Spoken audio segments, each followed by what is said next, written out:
जो मंदिर तो नहीं है पर मंदिर से कम भी नहीं है। आंगन और आंचल एक हमारा ऐसा वृद्धाश्रम है, ऐसा आप स्वर्ग इसको बोल सकते हैं कि जो पसंद है वही बना देते हैं। अच्छा अच्छा अच्छा, कोई रोक थाम नहीं है। ये मेरी माँ का एक थॉट था। जब मेरी 8 साल की उम्र थी तब मेरी माँ ने बोला था कि बेटा कम खाओगे और नहीं खाओगे तो कोई एक इंसान भूखा नहीं सोएगा।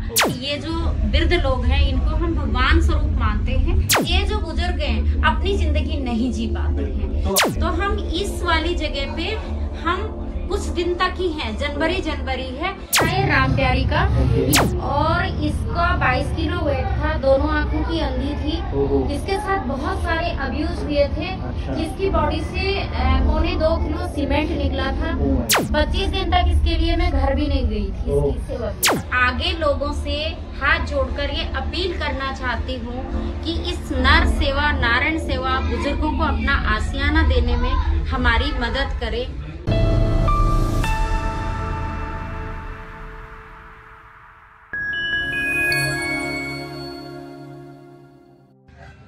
स्वागत है दोस्तों आपका मेरे चैनल ट्रैवल इन नैलवाल में। मैं आज आपको एक ऐसी जगह पे लेके जा रहा हूँ जो मंदिर तो नहीं है पर मंदिर से कम भी नहीं है। मैं बात कर रहा हूँ आंगन और आंचल वृद्धाश्रम जो वसुंधरा गाजियाबाद में स्थित है। यहाँ पे ये काफी जो बुजुर्ग हमारे हैं जो कि जिनके घर वाले इनको रोडों पे छोड़कर तड़पते हुए छोड़कर चले गए थे, जिनको उनका आसियाना और उनका परिवार दिया आंगन और आंचल वृद्धाश्रम जो वसुंधरा गाजियाबाद में स्थित है। तो आइए मैं आपको पूरे इस परिवार से मिलाता हूँ और इनके रहन सहन का और इनका क्या यहाँ का एक्सपीरियंस है वो आपके साथ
अच्छे गद्दे यहाँ पे बिछा रखे हैं रहने के लिए, तो आप ये भी एक विजिट कर सकते हैं। एक रूम इनका ये भी है, तो बहुत ही छोटी जगह है, किराए पर रह रहे हैं यहाँ पे।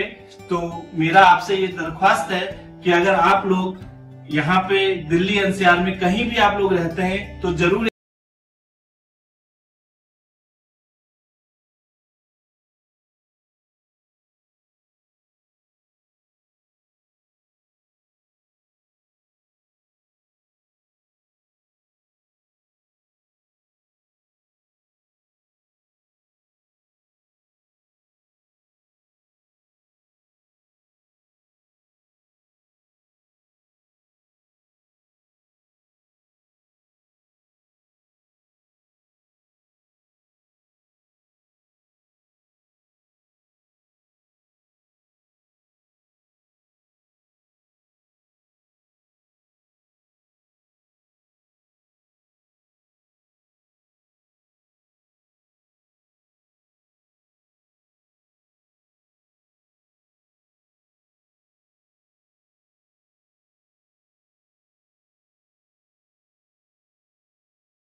सुन सकते हैं। कोई भी यहाँ पे किसी भी टाइप की रोक टोक नहीं है। जो इनका मन करता है वो अपने हाथ से बनाते हैं, जो इनका खाने का मन करता है वो खाते हैं, जो इनको एक्टिविटी करनी होती है, जो इनको अपना यहाँ पे एंजॉय करना होता है, मनोरंजन करना होता है, वो एक बहुत ही अपना घर समझ कर करते हैं। कोई भी रोक टोक इस आंगनाचल में इनको नहीं है।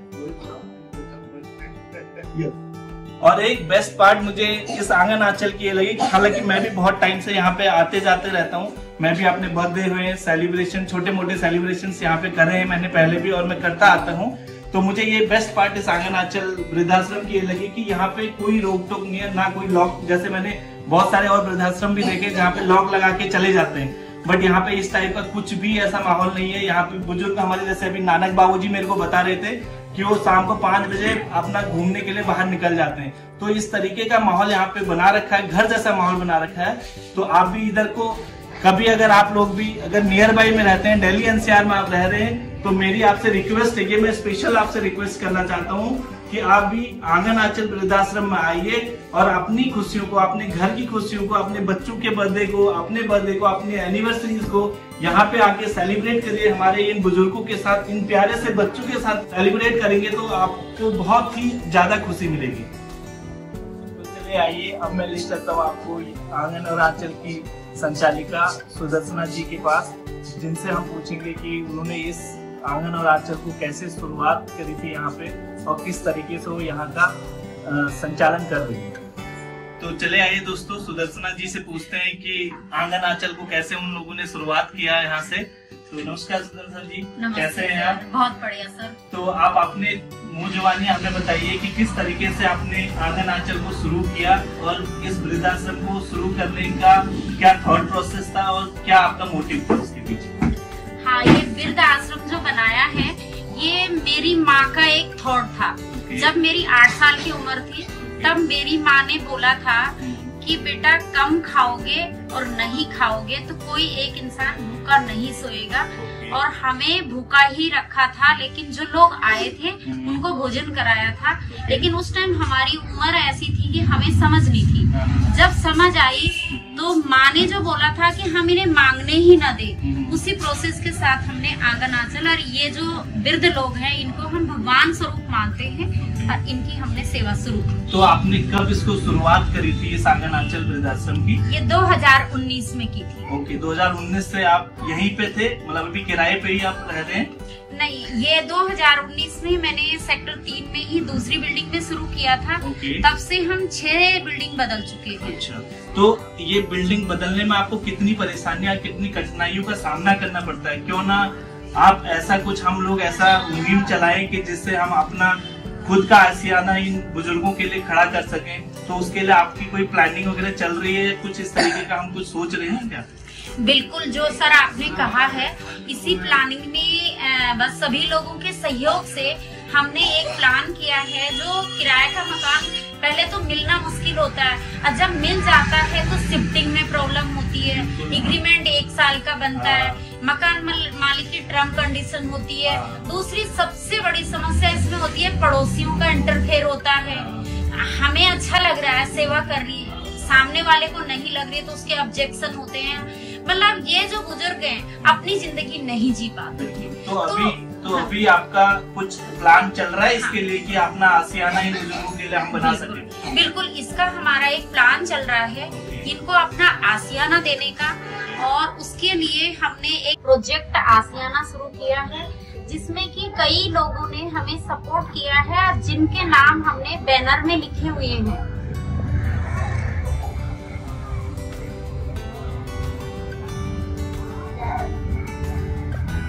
हमें सपोर्ट भी किया है।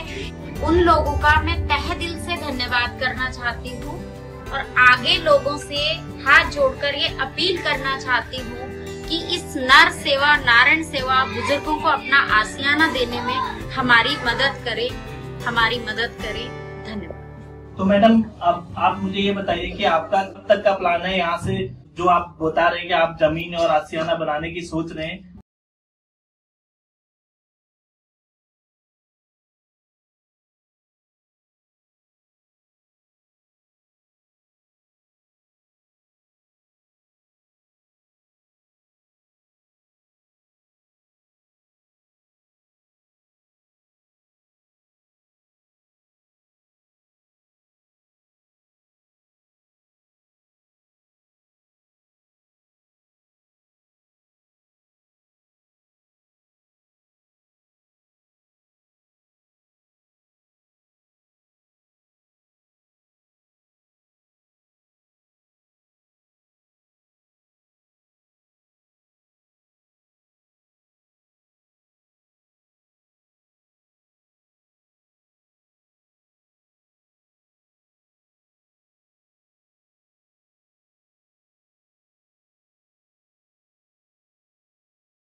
किलो वेट था, दोनों आंखों की अंधी थी। इसके साथ बहुत सारे अब्यूज हुए थे। अच्छा। इसकी बॉडी से 1.25 किलो सीमेंट निकला था। और आज की डेट में ये आंखों से देख सकती हैं और बहुत टिपिकल है। कभी दोबारा कोई वीडियो बनेगी तो आप उसमें इसका टिपिकल पूरी स्टोरी में चाहती हूँ कि इसकी आए, लेकिन फिलहाल आप समझ सकते हैं कि इतना टिपिकल केस है। 25 दिन तक इसके लिए मैं घर भी नहीं गई। तो अभी आप अच्छे से देख सकते हैं। हाँ। और बहुत अच्छे से रह रहे हैं ना। बिल्कुल ठीक। दोस्तों, तो लास्ट में मैं आपसे यही कहना चाहता हूँ कि जिस तरीके से हमारे और आपके माँ बाप ने हमें पैदा होने में जो हमने पहली सांस यहाँ पे ली थी, तब से आज तक हमें अपने साथ रखा है, पाला है, पोसा है, बहुत ही प्यार से रखा है। तो उसी तरीके से हमें अपने माता पिता को उनके आखिरी सांस पर अपने साथ उनकी सेवा करते हुए रखना चाहिए। धन्यवाद।